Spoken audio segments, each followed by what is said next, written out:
First ആങ്കറിങ്ങിനും ഇതിലൊക്കെ ഇറങ്ങിയപ്പോഴത്തേക്കും first നമ്മൾ ഇറങ്ങുമ്പോൾ നമുക്ക് ബ്ലാങ്ക് ആണല്ലോ, എങ്ങനെയാണ് എന്താണെന്ന് അറിയാത്ത ആ ഒരു ഇതെങ്ങനെയായിരുന്നു? അങ്ങനെ എന്തെങ്കിലും എക്സ്പീരിയൻസോ കാര്യങ്ങളോ ഉണ്ടായിട്ടുണ്ടോ? മീൻസ് ഫസ്റ്റ് ആങ്കറിന് എങ്ങനെ അബദ്ധം? മനസ്സിലായി. ഈ പറയുന്ന പോലെ ഞാൻ ചെയ്തിട്ടുള്ളത് ഈ സ്റ്റേജ് ഷോസ് ഒക്കെ ഇല്ലേ, ഇങ്ങനത്തെ ലൈവ് അങ്ങനത്തെ ഒന്നും ഞാൻ ചെയ്തിട്ടില്ല. അത് എനിക്ക് കോൺഫിഡൻസ് ഇല്ലാത്തത് കൊണ്ടാണ് ചെയ്യാത്തത്.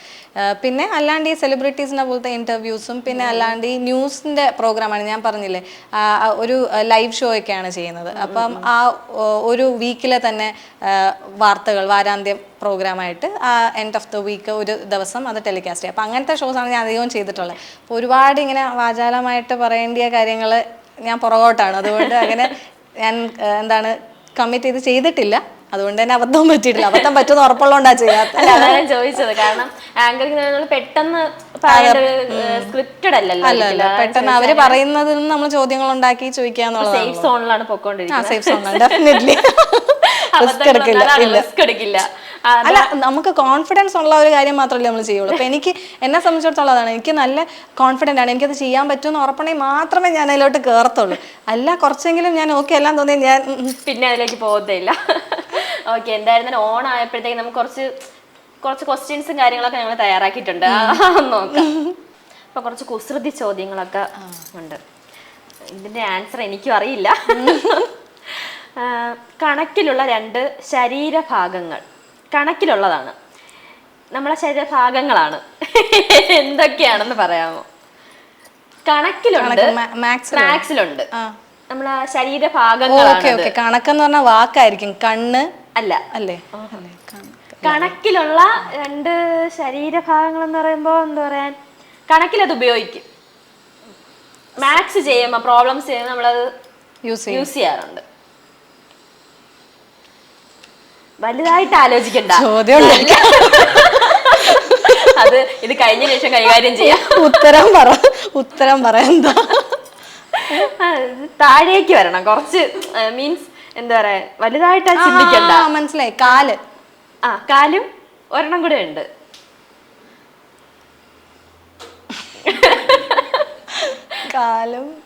കാല് പറഞ്ഞോണ്ട് കുഴപ്പമില്ല. അരയും കാലും. അര, ഹാഫ് കാല്. ഈ ക്വസ്റ്റ്യൻ പിന്നെ ഏറ്റവും കൂടുതൽ പുകയടിക്കുന്ന ഇംഗ്ലീഷ് അക്ഷരം. ഇത് ഇച്ചിരി ബുദ്ധി അത്ര ഭയങ്കരമായിട്ട് വേണ്ട, എങ്കിലും ഒരു ഇംഗ്ലീഷ് ലെറ്റർ ആണ്. മീൻസ് ഒറ്റൊരു ലെറ്റർ ആണ്. അതിൽ ഏറ്റവും കൂടുതൽ പുകയടിക്കുന്ന ഇംഗ്ലീഷ് അക്ഷരമാണ്. കുസൃതി ചോദ്യമാണ്. എനിക്കിത് ഇങ്ങനത്തെ ഒന്നും എനിക്ക് വർക്കാവില്ല, വെറുതെ സമയം കളയുന്നതാണ്. ഞാനിങ്ങനെയൊക്കെ ആലോചിക്കുമ്പോൾ നാളെ ഇതിൽ പോകുമ്പോഴത്തേക്കും ഒക്കെ അവരുടെ അടുത്ത് ചോദിക്കാം ഇതുപോലത്തെ ക്വസ്റ്റ്യൻസ് ഒക്കെ ടൈം ഇല്ല. ബി ഡി സി ആണ്. ബീരയും ഡീരെ ഇടയ്ക്ക്. ഇതൊന്നും എന്റേതല്ല, ഇതൊന്നും എന്റേതല്ല.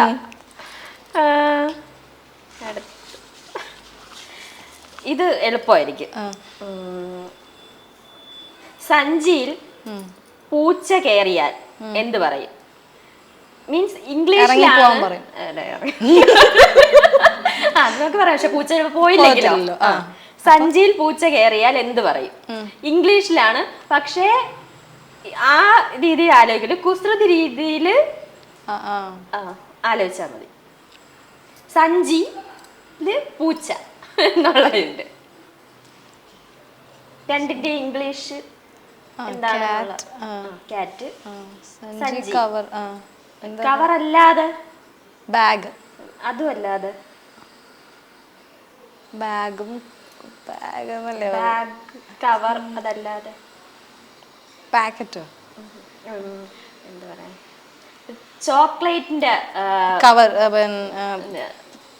ചോക്ലേറ്റിന്റെ പേരുമായിട്ട് ഒരു ചോക്ലേറ്റിന്റെ പേരാണ് ഈ ആൻസർ. ചോക്ലേറ്റിന്റെ പേരാണ്. ഒരു ചോക്ലേറ്റിന്റെ പേരാണ്. അതുപോലെ ഈ 2 വാക്കിനെ ഇംഗ്ലീഷിലാക്കിയാൽ മാത്രം മതി, അതല്ലാതെ വേറെ ഒന്നും ആലോചിക്കില്ലേ. കിറ്റ്കാറ്റ്. കറക്റ്റ്. 1 point. വളരെ ബുദ്ധിപരമായിട്ട് ആലോചിക്കേണ്ട ചോദ്യങ്ങളാണ് ഇതൊക്കെ. അതാണ് ഞാൻ പറഞ്ഞത്, ഇംഗ്ലീഷിൽ അത്ര വലിയതായിട്ടൊന്നും പോകേണ്ട ആവശ്യമില്ല. ഇത് കട്ടയ്ക്ക് കൂടെ നിൽക്കുന്ന പഴം, ഫ്രൂട്ടാണ്. കട്ടയ്ക്ക് കൂടെ നിൽക്കുന്ന പഴം. നമ്മള് ഫ്രണ്ട്സിനെ ഒക്കെ പറയത്തില്ല, അവൻ കട്ടയ്ക്ക് കൂടെ നിൽക്കുന്നു, ഭയങ്കര ചങ്കാന്ന്, ചങ്കാണ് എന്നുള്ളതിന് നമ്മള് പറയുന്ന ഒരു ഇതെന്ന് പറഞ്ഞത് ആ പഴത്തിന്റെ പേരാണ്. അവ എനിക്ക് ഇപ്പം കണ്ണേട്ടൻ എനിക്ക് ഭയങ്കര പറയില്ലേ, എന്ത് കാര്യം ഞാൻ ചെയ്താലും ഫ്രണ്ടാണ്, എന്തുവാ ഫ്രണ്ടാണ്, വേറെ സപ്പോർട്ട്, സപ്പോർട്ട അത് ഫ്രൂട്ട് അല്ലേ, സപ്പോർട്ട ഫ്രൂട്ട് ഉണ്ട്. ഇത്രയും ഇതിനെ കൂടുതൽ പറയാനില്ല. അല്ല, ഇവിടെ നിൽക്കുന്ന ആർക്കും ഇതിനെ പറ്റിയുള്ള ആൻസേഴ്സ് അറിയില്ല. ഞങ്ങളിപ്പം ഇങ്ങനത്തെ ക്വസ്റ്റ്യൻസ് കൊണ്ടുവന്നിട്ട് ഇവര് തന്നെ തകർന്നിരിക്കുകയാണ്. മനസ്സിലായി ചേട്ടന്മാരുടെ മുഖം കണ്ടപ്പോ. ഇത്രയും ചോദ്യങ്ങളേ ഉള്ളൂ ഇതില്, കൂടുതൽ അത്രേ ഉള്ളൂ. ഞാൻ വേറെ ക്വസ്റ്റ്യൻസ് ഉണ്ട്, പക്ഷെ എനിക്ക് തോന്നുന്നു അത്രയും ഇതായിട്ട് പോവാൻ പറ്റില്ല, അത്രയും പറ്റില്ല. അപ്പോ നമ്മളിപ്പോ എന്താണ് ഇപ്പൊ സ്മോൾ സ്ക്രീനിലാണ് നിൽക്കുന്നത്. അപ്പൊ ഇതല്ലാതെ ബിഗ് സ്ക്രീൻ എന്നൊരു ഓഫർ വന്നു, അതും എന്താ പറയാ വക്കീൽ എന്നൊരു ക്യാരക്ടർ വന്നു. എന്തായിരിക്കും? ചെയ്യും, ഉറപ്പായിട്ട് ചെയ്യും. കാരണം നേരത്തെ പറഞ്ഞ വലിയ റിസ്കി ആയിട്ടുള്ള സംഭവങ്ങളിലോട്ടൊന്നും ഞാൻ പോയില്ല. പക്ഷെ വക്കീല് പ്രശ്നമില്ലല്ലോ, നമ്മുടെ തൊഴിലാണല്ലോ. ഉറപ്പായിട്ട് ചെയ്യും. ബിഗ് ബോസ് എന്ന് വന്നാലോ? ബിഗ് ബോസ് എന്ന് പറഞ്ഞാല് ഇഷ്ടമാണ് എനിക്ക് ചെയ്യാൻ. പിന്നെ അറിയത്തില്ലല്ലോ അവിടെ എങ്ങനെയാണ്, നമ്മൾ പോയി എക്സ്പീരിയൻസ് ചെയ്താല്. നല്ല റിസ്ക് ആണെന്നാണ്. അതെ, ഈ ടാസ്ക് ഒക്കെ കണ്ടപ്പോ ഞാൻ ഇതൊന്നും എന്നെ കൊണ്ട് പറ്റത്തില്ല, ഞാൻ അവിടെ ചെന്ന് നിൽക്കുമ്പോ തന്നെ താഴെ വീഴും. അതുമല്ല നമ്മളെ കാണുന്നത് പോലെ അതിന്റെ അവിടെ കയറി 100 days ഫുള്ള് ഭയങ്കര സർവൈവൽ ഓഫ് ദ ഫിറ്റസ്റ്റ് ആണ് ഈ പറയുന്ന പോലെ. അതൊരു വലിയ കാര്യം. വിളിച്ചാ പോവും. ഉറപ്പായിട്ട് ഒന്ന് ട്രൈ ചെയ്ത് നോക്കണം എന്നുണ്ട്. ബിഗ് ബോസ് വരെ കാണുവാണെന്നുണ്ടെങ്കിൽ ഉറപ്പായിട്ട് വിളിക്കട്ടെ. ഇപ്പൊ ഓണം പ്രമാണിച്ച് സീരിയൽ അല്ലാതെ എന്തെങ്കിലുമൊക്കെ ഷോസോ അല്ലെങ്കിൽ ആങ്കറിങ്ങോ അങ്ങനെ എന്തെങ്കിലുമൊക്കെ പുതുതായിട്ട് ചെയ്യുന്നുണ്ടോ? സീരിയൽ ബേസ് ചെയ്തിട്ട് നമ്മുടെ അതിന്റെ വർക്കിന്റെ പ്രൊമോഷന്റെ ഭാഗമായിട്ട് ഓണം പ്രോഗ്രാംസ് ഒക്കെ കാര്യങ്ങളൊക്കെ അതൊക്കെ ചെയ്യും. അതൊക്കെ കഴിഞ്ഞോ അതോ? ഇല്ല, അത് ഇനിയുള്ളൂ. അടുത്ത ഷെഡ്യൂള് ഒക്കെ ആവും നമ്മുടെ ഓണത്തിന്റെ ഷൂട്ടും കാര്യങ്ങളൊക്കെ. സീരിയലിലും ഉണ്ടോ ഓണവും കാര്യങ്ങളും? ഇതിപ്പോ ഞങ്ങൾ 2ാമത്തെ വർഷമാണ് ഭാവനയുടെ ലൊക്കേഷനിൽ ഓണം ആഘോഷിക്കുന്നത്. ആദ്യത്തെ ഏകദേശം 400 എപ്പിസോഡ് ആയി, 400 എപ്പിസോഡ് ആയി. അപ്പൊ ഓണാഘോഷം ഉണ്ടാവും, പ്രേക്ഷകർക്കായിട്ട് അതിൽ തന്നെ കാണിക്കും. അതായത് ആ ഫാമിലി ഫുൾ ഓണം സെലിബ്രേറ്റ് ചെയ്യുന്നതായിട്ട് കാണിക്കും. എന്നിട്ട് ശരിക്കും ഞങ്ങള് എല്ലാവരും സദ്യ കഴിക്കും, അങ്ങനെ പൂക്കളൊക്കെ ഇടും. എങ്ങനെയാണ് സെറ്റിലൊക്കെ എല്ലാരും ഇങ്ങനെ ഭയങ്കര ടോക്സിക് ആണോ അതോ ഇതുപോലെ തന്നെ? അതാ ഞാൻ പറഞ്ഞു, ഞങ്ങളിപ്പോ 2 years ആയി ഒന്നിച്ചാണ്. അപ്പൊ ഒരു ഫാമിലി പോലെയാണ് ഞങ്ങളുടെ. അത് ഭാവന കാണുന്നവർക്കറിയാം, അതിൻ്റെ അകത്തൊരു ജോയിന്റ് ഫാമിലിയുടെ കഥയാണ് കാണിക്കുന്നത്. അപ്പൊ അമ്മയും മക്കളും കൊച്ചുമക്കളും ഒക്കെ ആയിട്ട് ഉള്ളൊരു, അപ്പൊ അതേപോലെ ഒരു റാപ്പോ ആണ് നമ്മൾ തമ്മിൽ എല്ലാവർക്കും. അത്രയും ബോണ്ടിങ് ആണ്. ഇപ്പം അനിയത്തിമാരായിട്ട് ചെയ്യുന്ന കുട്ടികളൊക്കെ ആണെങ്കിലും ഭയങ്കര ക്ലോസ് ടു ഹാർട്ടാണ്. അപ്പോൾ ഞങ്ങൾ ഷൂട്ടില്ലാത്ത സമയത്തും ഞങ്ങളെപ്പോഴും കോൺടാക്റ്റിലാണ്. അങ്ങനെ അപ്പോൾ അങ്ങനെ ടോക്സിക് ആയിട്ടുള്ള ആരും ഇല്ല. അങ്ങനെ ഉണ്ടെങ്കിൽ നമുക്ക് ഈ പറയുന്ന തൊട്ട് വർക്ക് ചെയ്യാനും പറ്റില്ല. പ്രത്യേകിച്ച് സിനിമ പോലെ അല്ലല്ലോ, ഒരു 40 days അല്ലെങ്കിൽ 50 days കഴിഞ്ഞ് തീരുന്നില്ല. എല്ലാ മാസവും ഉണ്ട്. നമ്മൾ ശരിക്കും പിന്നെ ഒരു ക്ലാസ്സിലെ കുറേ ഫ്രണ്ട്സുമായിട്ട് കമ്പനി ആവുന്ന അതേ ഒരു മൈൻഡ് സെറ്റ് ആയിരിക്കും പിന്നീട്. ക്രൂ ആണെങ്കിലും പോലെ സെയിം ക്രൂ അല്ലേ. അപ്പോൾ നമ്മൾ എന്നും കാണുന്ന ചേട്ടന്മാരും നമ്മളെന്നും വർക്ക് ചെയ്യുന്ന ഫ്രണ്ട്സും ഒക്കെ ആയിട്ട് അത്രയും മാനസികമായിട്ട് അടുപ്പമാണ്. അതുപോലെ എനിക്ക് തോന്നുന്നു മിക്കവർക്കും അറിഞ്ഞൂടാത്തൊരു കാര്യമായിരിക്കും, മിസ്സിസ് കേരളയായിട്ട് മത്സരിച്ചിട്ടുണ്ടായിരുന്നു. ജസ്റ്റ് ഞാൻ അതില് കോൺടെസ്റ്റിൽ പോയി, എനിക്കൊന്നും കിട്ടിയില്ല, വീട്ടിൽ വന്നു.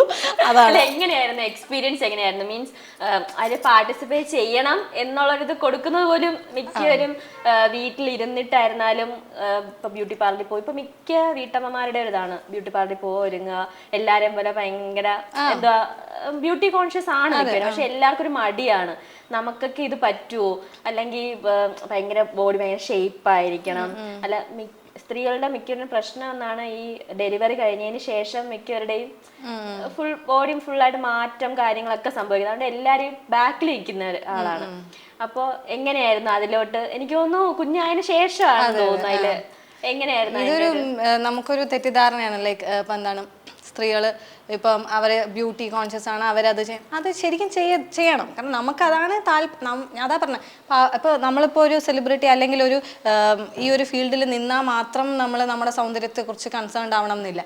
പിന്നെ സൗന്ദര്യം അത് അവനവൻ്റെ ഒരു കംഫർട്ടാണ്. ഇപ്പം മെലിഞ്ഞിരിക്കുവാണെങ്കിൽ അത് നമുക്കത് കംഫർട്ടബിൾ ആണെങ്കിൽ അതാണ് എൻ്റെ സൗന്ദര്യം അല്ലേ. ഇപ്പം വണ്ണം വെച്ചിരിക്കുന്നത് അതിൽ ഞാൻ കംഫർട്ടബിൾ ആണെങ്കിൽ എനിക്കതാണ്. അവിടെ ഒരു അങ്ങനെ ഒരു എന്താണ് ഒരു സ്കെയിൽ ഓഫ് ഇതില്ല, മെഷർമെൻറ്റ് നമ്മൾ ഇതാണ് എന്ന് ഉള്ളൊരു വൈപ്പില്ലല്ലോ. അങ്ങനെ നോർമൽ ആ സാധനം ഇല്ല. അപ്പോൾ അതുകൊണ്ട് തന്നെ വിവാഹത്തിന് ശേഷവും കുഞ്ഞുങ്ങളായി കഴിഞ്ഞാലും ഇതുപോലെ പോകാൻ മടിച്ചിരുന്ന ഒരു ഘടകം ഈ പറഞ്ഞ പോലെ വൺ ഓഫ് ദി ഫാക്ടർ ഇതായിരിക്കാം. പക്ഷെ ഇപ്പോൾ അതിനൊക്കെ കുറേ മാറ്റം വരുന്നുണ്ട്. ആ സമയത്ത് ഞാൻ ഇതുപോലെ ആങ്കറിങ്ങും ഇതൊക്കെ ചെയ്യാനൊക്കെ ഉള്ളൊരു ഇൻട്രസ്റ്റ് ഉണ്ടായിരുന്നു. അപ്പം ഇതുപോലത്തെ ഓരോ പ്ലാറ്റ്ഫോം വരുമ്പോൾ അതിനെ മാക്സിമം ഒരു ഓപ്പർച്യൂണിറ്റി ആയിട്ട് കണ്ട് അതിനെ യൂസ് ചെയ്യണം എന്ന് വിചാരിച്ച് ഞാൻ പോയതാണ്. പിന്നെ അത് ഫസ്റ്റ് ടൈമാണ് എൻ്റെ ലൈഫിൽ ഞാൻ റാമ്പ് വാക്ക് ഒക്കെ ചെയ്യുന്നത്. അതൊക്കെ ഒരു എക്സ്പീരിയൻസ് ആയിരുന്നു. കുഴപ്പമില്ല, റാമ്പ് വാക്ക് ഒക്കെ ചെയ്തു. പിന്നെ സെക്കൻഡ് റൗണ്ടിലേക്ക് സെലക്ട് ആയി. അപ്പോൾ അവർ ഇമ്മീഡിയറ്റ് ആയിട്ട് കുറച്ച് ക്വസ്റ്റ്യൻസ് ചോദിക്കും. അതൊക്കെ ആൻസർ ചെയ്തു. അപ്പം അത് കഴിഞ്ഞിട്ട് തേർഡ് റൗണ്ടിലേക്ക് സെലക്ട് ആവണം. പിന്നെ ഫോർത്ത് റൗണ്ടിലാണ് ഈ ഫൈനൽ വരുന്നത്. അപ്പോൾ തേർഡ് റൗണ്ടിലേക്ക് സെലക്ട് ആയില്ല. അപ്പം അന്നേരം വിഷമമൊക്കെ തോന്നി, അയ്യോ എന്താന്ന്.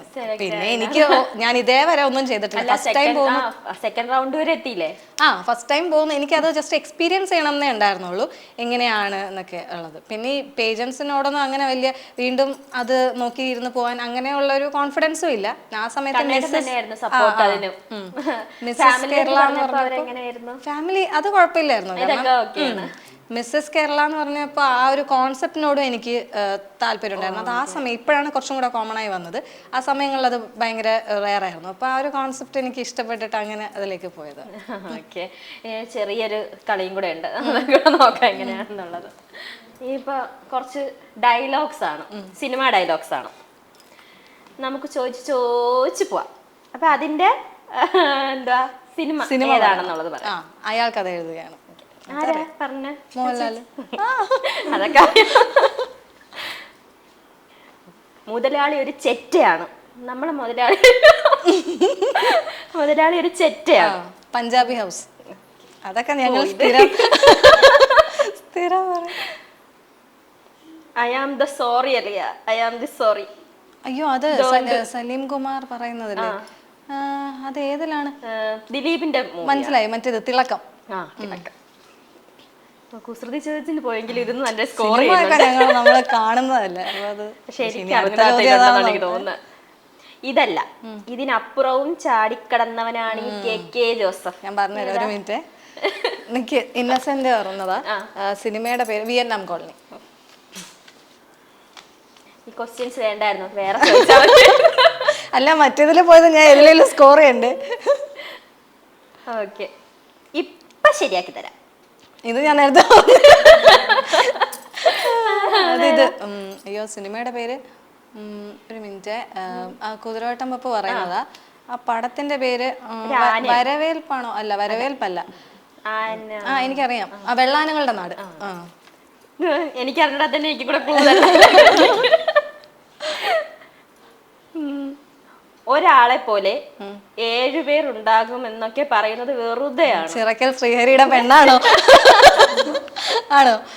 അതെ. അയ്യോ സിനിമ ഒരാളെ പോലെ ഒരാൾ മാത്രമേ ഉള്ളൂ. ചന്ദ്രോത്സവം. ഭാഗ്യം, ഇതിന്റെ ആൻസർ എനിക്കറിയില്ല. ഇത്രക്ക് പോപ്പുലറായ എന്നെ കണ്ടിട്ട് മനസ്സിലായില്ലേടാ ജാടത്തിണ്ടി. അത് സലീം കുമാർ, ചതിക്കാത്ത ചന്തു. പ്രൊഡ്യൂസർക്ക് നന്ദി, എനിക്കിതൊന്നും അറിയില്ല. ഇതൊക്കെ കറക്റ്റ് ആണെന്ന് എനിക്ക് തോന്നുന്നു. ആണ് അല്ലേ? പിന്നെ ഇതൊക്കെ നമ്മുടെ എന്റെ ഗർഭം ഇങ്ങനല്ല. അത് ജഗതി ചേട്ടൻ പറഞ്ഞ ഇതിൻ്റെ അകത്ത്. അയ്യോ, മേലെ പറമ്പിലാണ് വീട്. ആണല്ലേ? ആയിരിക്കും. ആണല്ലേ? ഇത് മതി. ഇതിൽ അങ്ങോട്ടുള്ളത് എനിക്ക് അറിഞ്ഞൂടാ. വേണമെങ്കിൽ ഒരെണ്ണം കൂടെ ചോദിക്കാം. ദാസ, ഓരോന്നിനും അതിൻ്റെതായ സമയമുണ്ട് മോനെ. അതെ, അക്കരെ അക്കരെ അക്കരെ അല്ല, അതിന് മുന്നത്തത് പട്ടണപ്രവേശം. അതിന് മുന്നത്ത് ഇത് ഞാൻ തിരിഞ്ഞു പോയാ പറഞ്ഞേ. നാടോടി. ഓക്കെ, അപ്പോൾ ഇത്രയും ക്വസ്റ്റ്യൻസ് മതി, ബാക്കി എനിക്കറിയില്ല. എനിക്കറിയാറുണ്ട്. പിന്നെ മൂവീസ് ഒക്കെ എങ്ങനെയാണ്, ഫിലിംസ് ഒക്കെ കാണുന്നത്? ആ പടങ്ങളൊക്കെ കാണാറുണ്ട്, ഇഷ്ടമാണ്. ഏത് ക്യാരക്ടറായിരുന്നു സിനിമയൊക്കെ ഒരു ഓഫർ വരുവാണെന്നുണ്ടെങ്കിൽ ഏത് ക്യാരക്ടറായിരുന്നാലും ചെയ്യാനായിട്ട് കംഫർട്ടബിൾ ആവുന്ന നമുക്ക് ചെയ്യാൻ പറ്റണം ഒന്ന്, എന്ന് വെച്ചാൽ അതിൽ നമ്മൾ ഒന്ന് കംഫർട്ടബിൾ ആവുക, പിന്നെ നമുക്ക് ചെയ്യാൻ പറ്റും, നമുക്ക് കോൺഫിഡൻസ് ഉണ്ടാവുന്നൊരു കഥാപാത്രമാണെങ്കിൽ ഡെഫിനറ്റ്ലി ചെയ്യും. അതുപോലെ ഇനി ഇനി ഇപ്പം ഈ ഓണം കഴിഞ്ഞിട്ട് അല്ലെങ്കിൽ ചെയ്യാനായിട്ട് ആഗ്രഹമുള്ള ഒരു ക്യാരക്ടറോ അങ്ങനെ എന്തെങ്കിലും ഉണ്ടോ? ഇല്ല, ഞാൻ പറഞ്ഞിട്ടുണ്ട് അധികം ക്യാരക്ടേഴ്സ് ഒന്നും ഞാൻ ചെയ്തിട്ടില്ലാത്തതുകൊണ്ട്. ഇപ്പോൾ സീരിയലാണെങ്കിലും ഒരു 7 പ്രോജക്ട്സ് ചെയ്തിട്ടുള്ളൂ. അതുകൊണ്ട് തന്നെ നല്ല നല്ല കഥാപാത്രങ്ങൾ പെർഫോം ചെയ്യാൻ പറ്റുന്ന ക്യാരക്ടേഴ്സ് കിട്ടുവാണെങ്കിൽ എപ്പോഴാണേലും ചെയ്യാൻ ഇൻട്രസ്റ്റ് ആണ്. ഓക്കെ. അപ്പോൾ ഈ ഓണത്തിന് ഞങ്ങളെ യോഗനാഥൻ ന്യൂസിന്റെ പ്രേക്ഷകരുടെ എന്താ പറയാനായിട്ട്? ഓണം ഈ പറയുന്ന തൊട്ട് എന്താണ്, എല്ലാവരും ഫാമിലി ആയിട്ടും ഫ്രണ്ട്സ് ആയിട്ടും ഒക്കെ ഒരുമിച്ച് ഇരുന്ന് സെലിബ്രേറ്റ് ചെയ്യാൻ പറ്റുന്ന ഒരു ഇതാണ്. ഇപ്പോൾ എന്താണ്, എല്ലാവരും പല സ്ഥലത്തൊക്കെ ആയിരിക്കും അല്ലേ, ഈ ഇങ്ങനത്തെ ഒരു ഒക്കേഷൻ വരുമ്പോഴാണ് പലപ്പോഴും പേരൻസിനെ പോലും നമ്മൾ പോയി കാണുന്നതും അങ്ങനെ. അപ്പോൾ എല്ലാവരും മാക്സിമം കിട്ടുന്ന സമയം എൻജോയ് ചെയ്യുക. യോഗനാഥം ന്യൂസിൻ്റെ എല്ലാ പ്രേക്ഷകർക്കും എൻ്റെ ഹൃദയം നിറഞ്ഞ ഓണാശംസകൾ.